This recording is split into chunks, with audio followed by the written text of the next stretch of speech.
Parayı gönder, ödevini göndereyim kardeşim. Veresi iş yapmıyorum. Tamam ya, kaçıyor muyuz? Göndereceğim dedim. Birkaç gün izin ver bana. Ödevini de birkaç gün sonra gönder. Hocan da benim gibi anlayışla karşılarsa tamamdır. Uzatıyorsun ama.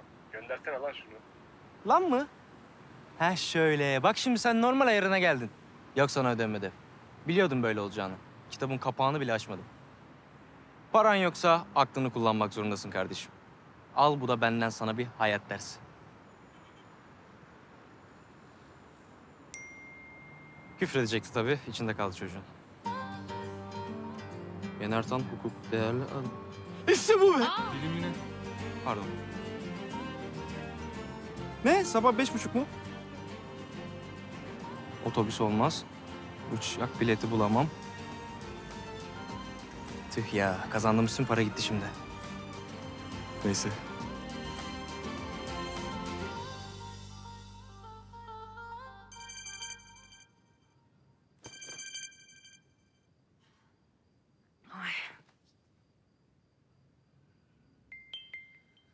Ay keşke daha az arasan da ben de seni özleyebilsem.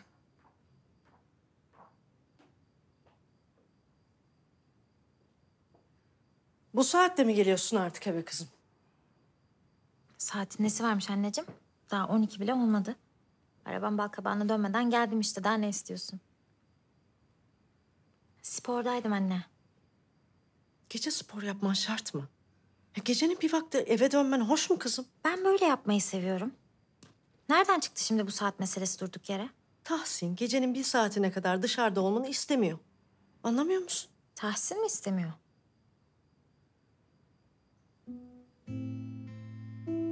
Ona neymiş, çocuk muyum ben?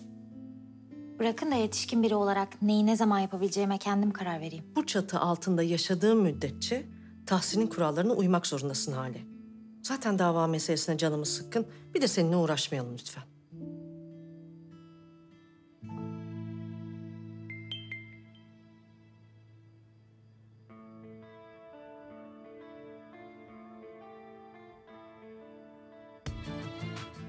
Güzel bir haber aldın galiba. İyi geceler anneciğim.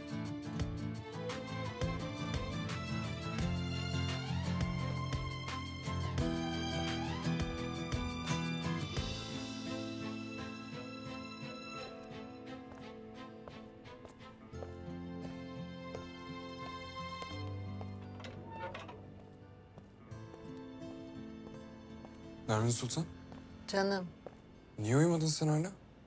ne bileyim, uyku tutmadı işte.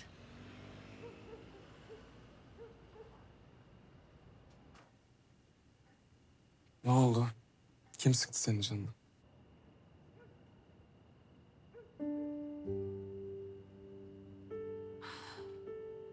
Dilara. Annesini sordu yine. Konuşmak istiyor tabii. Sen ne dedin? Ne diyeyim oğlum? Hı? Anne şimdi çok uzakta dedim. Çok saat farkı var. O yüzden sen uyuduğunda o uyanıyor, o uyanıkken de sen uyuyor oluyorsun. O yüzden konuşamıyorsun dedim. İnanmadı tabii.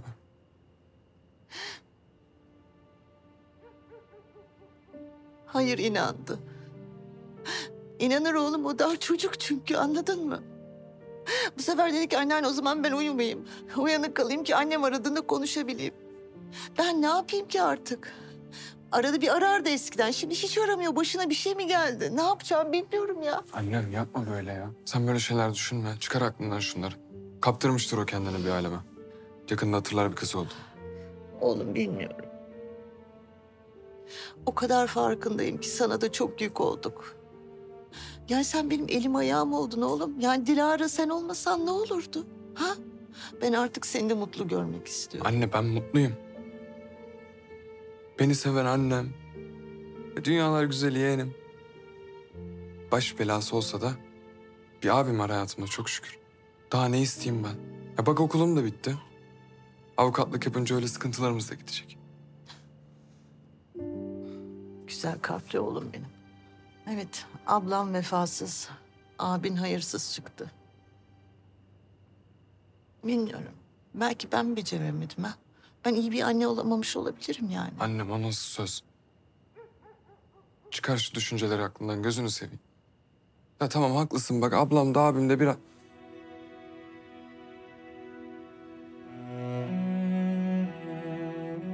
Anne. Bak. Biz babamızı kaybettik. Kim bilir onların içinde ne fırtınalar koptu. Herkesin içinde ayrı bir acı var. Sen olmasan biz ne yapardık? Abime bak. Onca şey yaşadıktan sonra döndü dolaştı yine sana sığındı. Ve ablam sana güvenmeseydi kızı bize emanet eder miydi? İyi ki varsın oğlum. İyi ki doğurmuşum seni. Annem.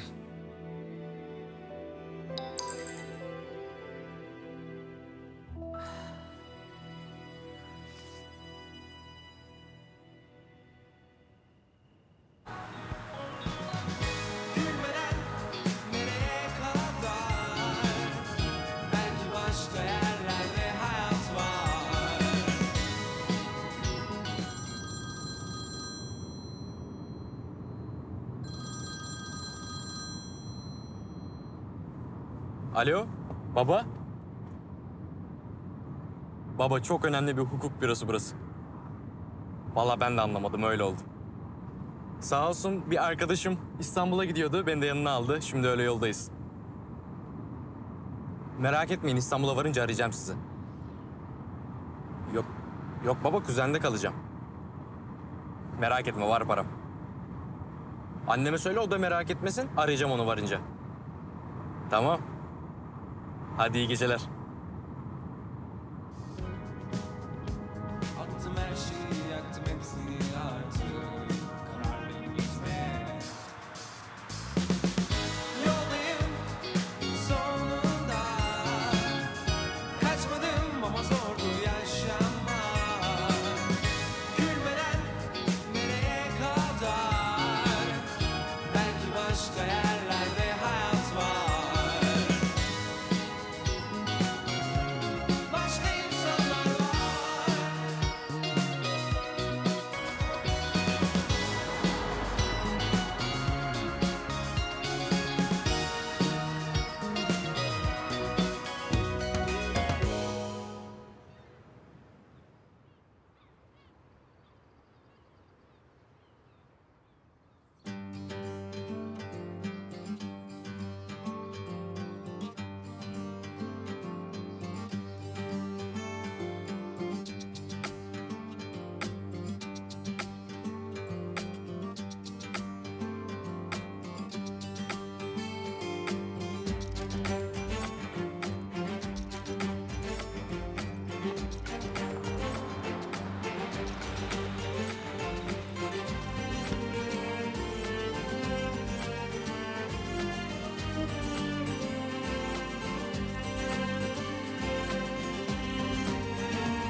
Alo.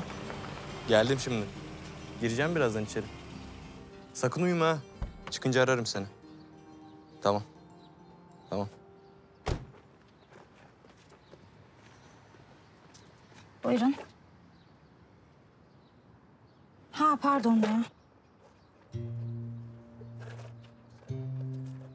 Şöyle vereyim. Yakın bir yere çekerseniz. Teşekkür ederim. Tabii.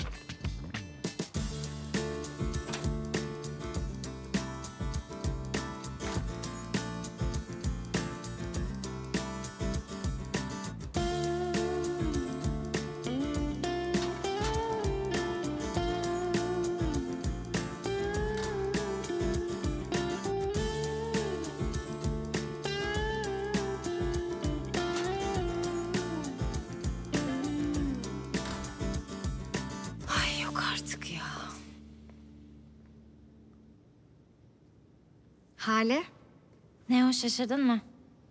yani seçmelere katılman normal. Bunu anlayabilirim ama bu saatte uyanıp buraya gelmen bilemedim. Bilemediğin o kadar çok şey var ki Bahar'cığım. Yapma artık. Ya 4 yıl geçti hala kinin geçmedi. Yok be canım, ne kini. Ben unuttum artık. O kadar yoksun yani. Dünya senin etrafında dönmüyor Bahar'cığım.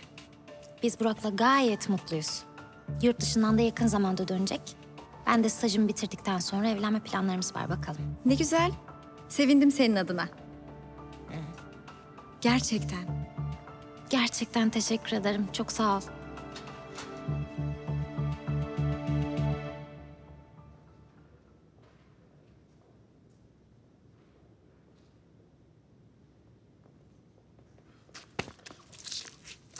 Pardon, çok affedersin, görmedim sizi.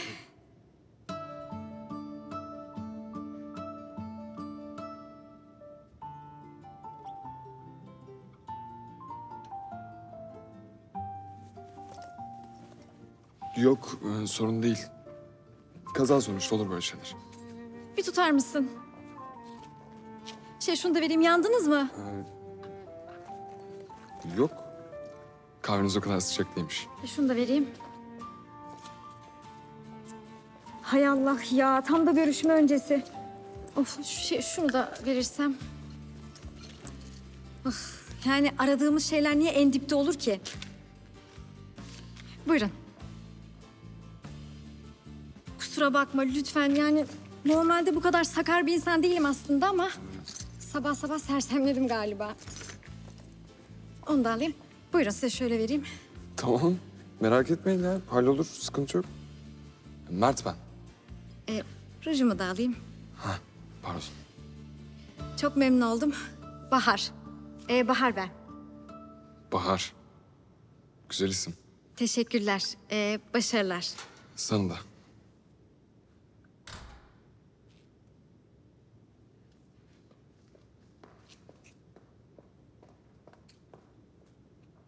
Pardon.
Hepiniz hoş geldiniz. Bugün burada bu saatte bulunma nedeninizin kendi isteğiniz olduğunu hatırlatmak isterim. Çünkü stajyer olarak yanımda bulunacak avukat adaylarını kura ile seçmediğimi bildiğinizi varsayıyorum. Şimdi size yalnızca bir soru soracağım. Kısa ve net bir cevap istiyorum. Bir kanser hastası tedavi gördüğü doktorlar tarafından verilen raporla kısa süre içinde öleceğini öğrenir. Ancak bu hasta doktorların öngördüğü süre içinde ölmeyince hastane ve doktorlar hakkında dava açar. Soruya gelirsek. Sizce bu davanın sonucu ne olmuştur? Malpraktis davaları. Doktor veya hastanenin ilgisizliği, özensizliği, deneyimsizliği. Ve bilgisizliği sebebiyle tedavi gören hastanın hatalı teşhis, tedavi ve yanlış bakım sonucunda zarar görmesidir. Olayımızda doktorun bilgisizliği sonucunda hasta manevi zarar uğratılmıştır. Bu nedenle dava sonucunda manevi tazminata hükmedilmiş olması gerekmektedir. Tıp biliminin standartlarına uygun gözükmeyen her türlü hekim müdahalesi uygulama hatasıdır. Bu nedenle dava sonucunda maddi ve manevi tazminata hükmedilmiştir. Genel kusur teorisinde failin tazminat sorumluluğunun doğabilmesi için fiil ile zarar arasında uygun illiyet bağının bulunması gerekir. Yapılan işlemle ortaya çıkan zarar arasında uygun illiyet bağı yoksa fail oluşan zarardan sorumlu olmaz. Olayımızda uygun illiyet bağının olmaması nedeniyle dava reddedilmiştir. Ancak bahsi geçen olayda doktorun yanlış teşhiste bulunması, doktorun dikkat ve özen yükümlülüğüne aykırı davranışından dolayı kusurlu olduğu kabul edilmelidir. Doktorun hastanın takibi sırasındaki değerlendirme ve kararlarının çağdaş tıp literatürüne uygun olup olmadığı, bir ihmal, kusur ya da özensizliğin bulunup bulunmadığı araştırıldıktan sonra davanın ne şekilde sonuçlandığını anlayabiliriz. Hukuki açıdan baktığımızda bir sonuca varmak zor. Birçok değişken davanın sonucunu etkileyebilir. Bahsi geçen davanın sonucundan çok gündemi neden bu kadar uzun süre meşgul ettiği daha önemlidir. Çünkü Bu dava hiçbir zaman sonuçlanmamıştır. Her ne kadar sonucu her olasılığa açık olsa da arkadaşın da dediği gibi gündemde olmasını sağlayan şey çok başka. Başka? Çünkü dünyada bir benzeri yok. Hukuk fakültelerinde ya da adliye koridorlarında örülebilecek türden davalar değiller bunlar. eğer bu davayı açan kişi dava günü ölmemiş olsaydı Veya davayı devam ettirecek bir mirasçısı olsaydı sizin sorunuzun cevabı olarak sonucu tartışıyor olurduk.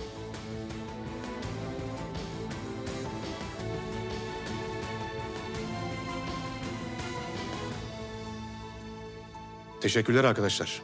Birinci aşamamız bitmiştir.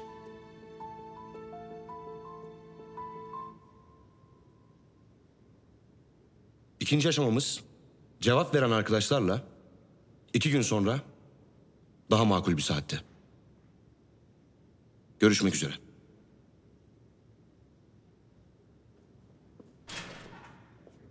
Ne oldu şimdi ben de anlamadım. Bu kadar mıydı ya? Şimdi ben de hiçbir şey anlamadım. Ne demek istedi sizce? Bu adam neydi ben hiç düşünmedim.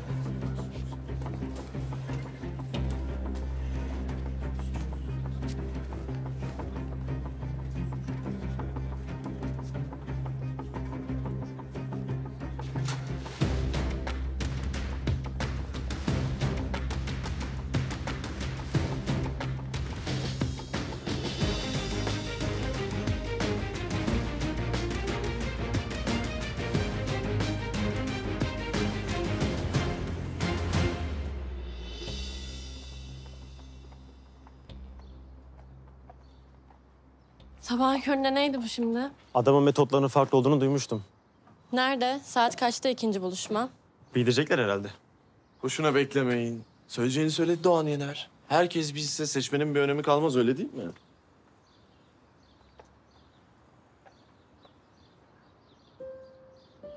Nasıl geldin buraya? Doğan Yener'in seni stajyer olarak alması imkansız, biliyorsun değil mi? Gerçekçi olalım ve imkansızı gerçekleştirelim dedik. Ha? Telefonuna bak, telefonuna.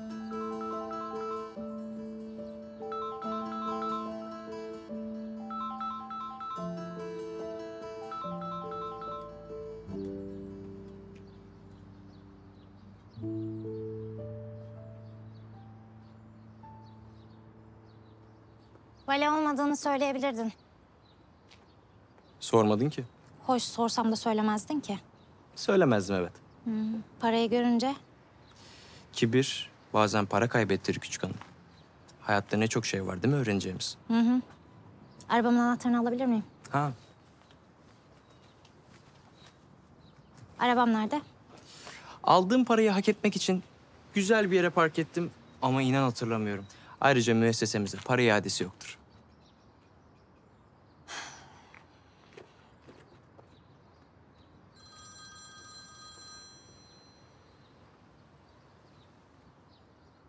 Alo? Güzel geçti. Bir aşama daha var, bakacağız artık. Sen ne yaptın? Konuştun mu otel müdürüyle? Sağ olasın Can kuzen. Tamam, bana bir konum at, geleyim hemen. Hadi bay bay.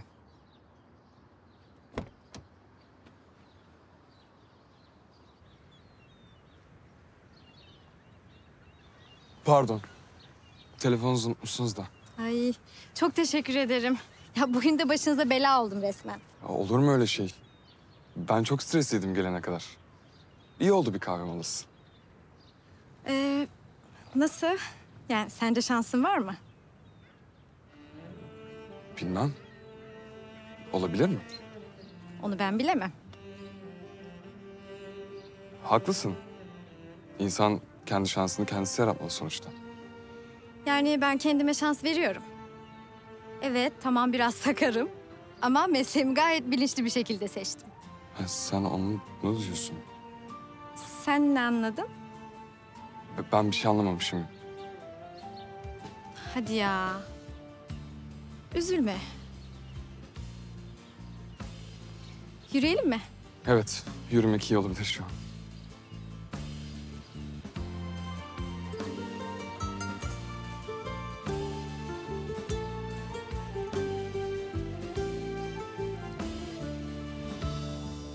Sahilden yürüyoruz ama sana uyar değil mi?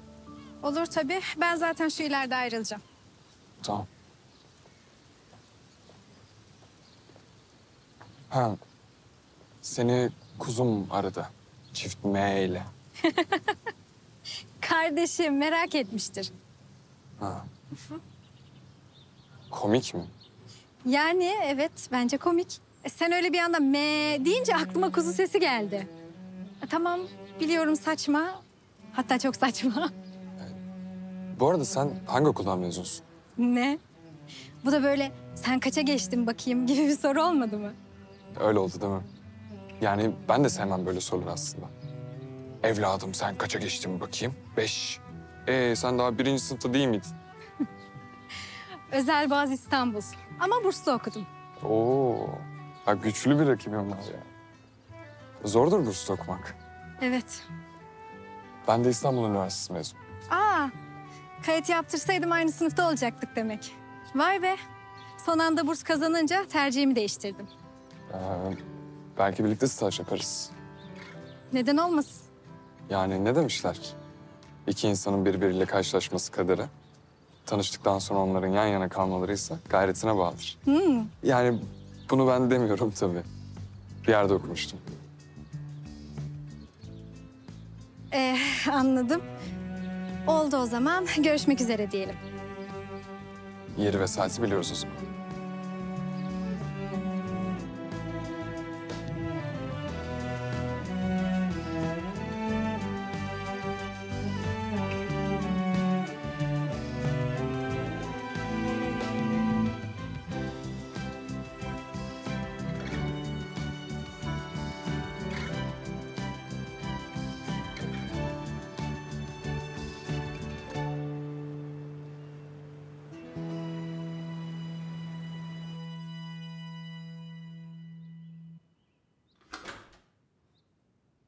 Şimdi canım, buraları temiz tutuyorsun. Gelen bütün insanlar burayı tertemiz görecekler.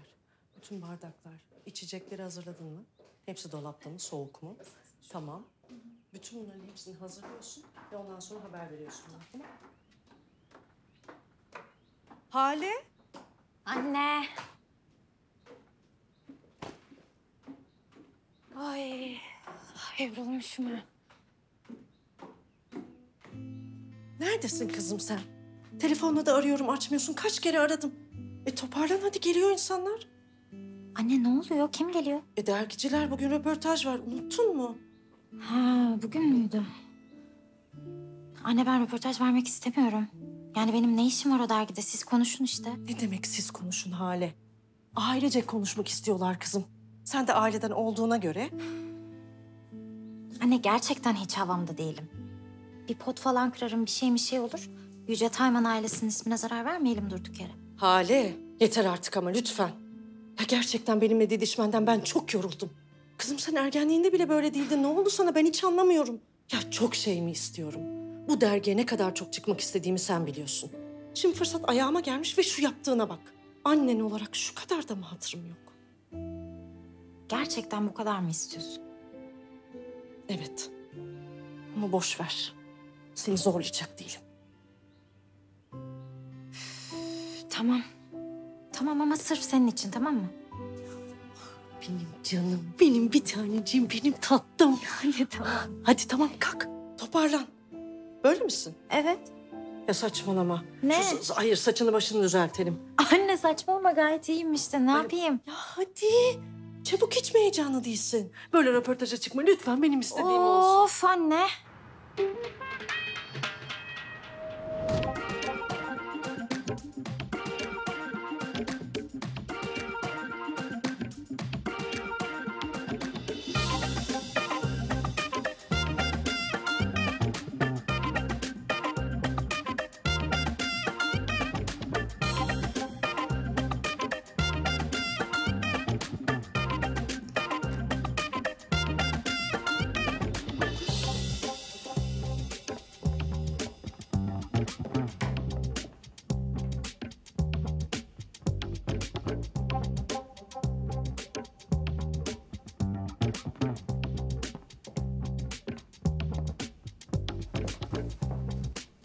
Minibar full mü? Çikolata, kuru yemiş falan.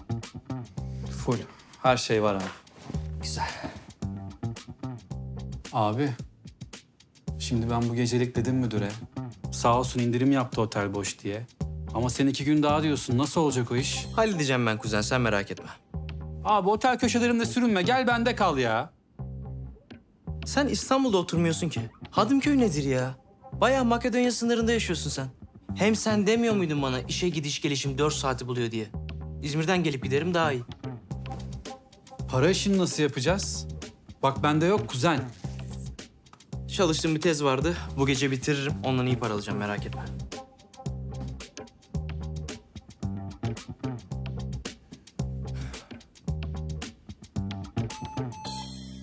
Ne oldu şimdi? Yanık kokusunu aldın mı? Ah benim salak kafam.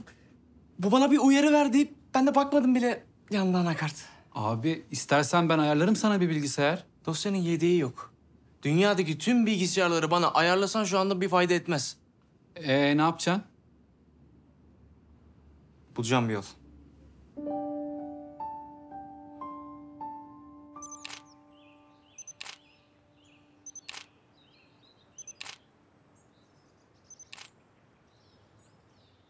Evet Tahsin Bey. Saygın bir iş insanı olduğunuz kadar güzel bir aile yaşantısına da sahipsiniz. Bu ikisi birlikte zor olmuyor mu? Sağ olun. Adınız neydi? Berna. Berna. Şimdi Berna Hanım, tabii yani ben aile hayatını seven, evcimen biriyim aslında ama yani bazı durumlarda işlerimizin yoğunluğundan dolayı tabii karımızı, kızımızı az görüyoruz. Ama sağ olsun yani Nurhan Hanım bu konuda çok anlayışlıdır yani. Yani bu ailenin birliğini onun sevgisi, desteği, ilgisi... Ah Tahsin'cim, çok teşekkür ederim. Açıkçası mutlu ailemizi ben bazı kurallarımızın olmasına bağlıyorum.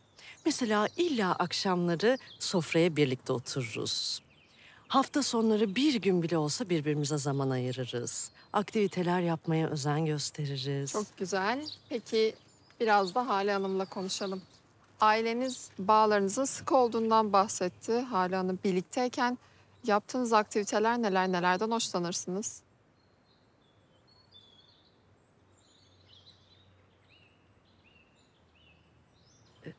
Hale. Pardon, soru neydi? Ailece yapmaktan keyif aldığınız aktivitelerden bahsediyorduk. Yalan söylemek. Efendim? Yani pek hoşlandığımız söylenemez aslında ama en çok bunu yapıyoruz diyebilirim. Mütemadiyen çevremizi ve kendimize yalan söyleriz biz. Aile bağlarımızın sıkı olmasını buna bağlıyorum ben. Şaka herhalde. Yok hayır, bayağı doğru. Öyle mutlu bir ailede değiliz biz. Örnek bir aile hiç değiliz. Mış gibi yapıyoruz. Aileymiş gibi. Çok iyi beceririz bunu. Ayrıca bir şey söyleyeyim mi? O saygın iş insanı dediğiniz adam var ya... 3 kuruş daha fazla para kazanabilmek için insanların sağlığıyla oynayacak kadar haysiyetsiz. Gencecik bir çocuk öldü onun yüzünden. Şimdi de tazminat ödememek için elinden gelen her pisliği yapacak. Aile hayatını seven evcimen adammış. O kadar seviyor ki ailesini. Her fırsatta metresinin yanına koşuyor. Bakmayın siz anneme. O da her şeyin farkında. Her şeyin farkında ama susuyor işte. Susmak işine geliyor çünkü.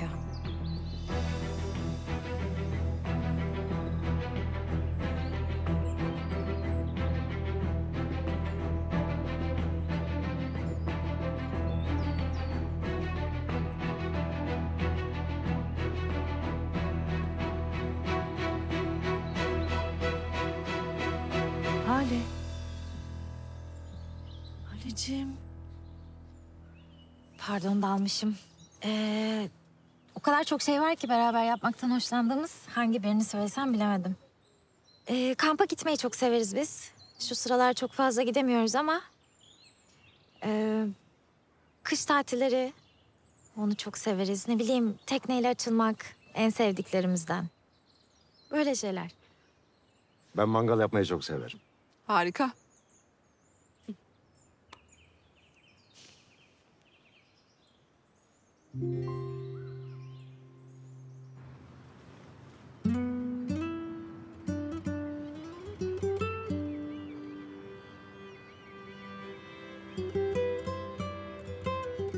Sabahın köründe dikmişsin çocukları. Diktim. Avukat olmak istiyorlarsa esnek çalışma saatlerine alışacaklar. Gecenin yarısı, sabahın körü. Bu kavramları unutacaklar artık.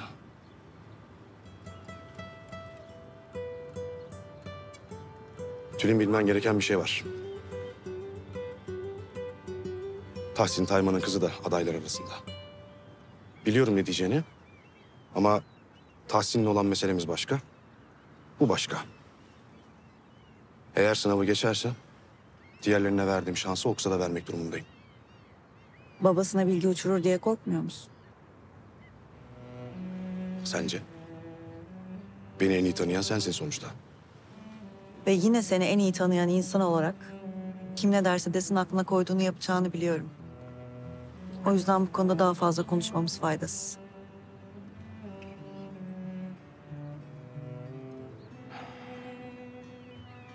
İyi oldu beni buraya getirdin. Değil mi? Sana kalsa evden ofise, ofisten eve. Öyle ama kabul et. İşkoliksin. Babam da aynısını söyledi. Dün aradı da epey bir sitem etti tabii önce. Aramıyormuşuz, işkolikmişiz vesaire vesaire. Uygun olduğumuzu da yemeğe bekliyor bizi. Gelinimi çok özledim dedi. Yok artık. Öyle mi dedi gerçekten? Aşk olsun. İnanmıyor musun bana? Yeterli sebebim var, inan bana.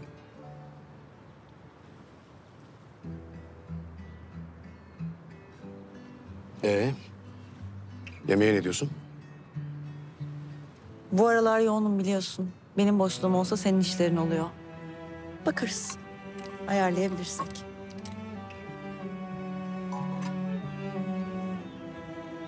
Kalkalım mı artık? Benim yarım saat sonra bir müvekkilimle randevum var. Ben de adliyeye uğrayacağım zaten. Hadi.